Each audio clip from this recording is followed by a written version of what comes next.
Hello mga kananay, eto nga lang pala yung nabili kong jogging pants ng aking anak sa TikTok shop. PE school uniform at unisex na nga pala ito para sa ating mga anak.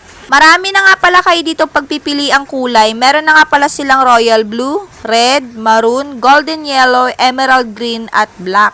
Kulay red nga pala ang binili ko sa aking anak dahil daycare pa nga lang po siya. Etong jogging pants na nabili ko mga kanana ay meron na nga pala siyang back pocket at sobrang kapal at sobrang lambot nga pala ng texture ng fabric niya. Marerecommend ko na nga pala sa inyo to mga kananay, lalong-lalo na sa mga anak nyo. In comes of different sizes ay kayang-kaya niya sa 6 to 20 at full garterized na nga pala ang waistband niya. Eto nga lang pala yung size chart o size length waist ng ating jogging pants. 3 to 11 years old nga pala ang nire-recommended na age dito mga kananay. Dahil 4 years old nga po ang anak ko, ay chineck out ko ang 22 to 23 size. Papasok na nga pala tong anak ko sa school at tinanong ko nga pala siya kung komportable siya sa kanyang suot na jogging pants at ang sagot naman niya ay opo.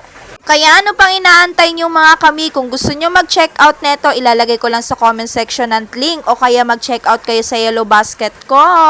Bumili na kayo!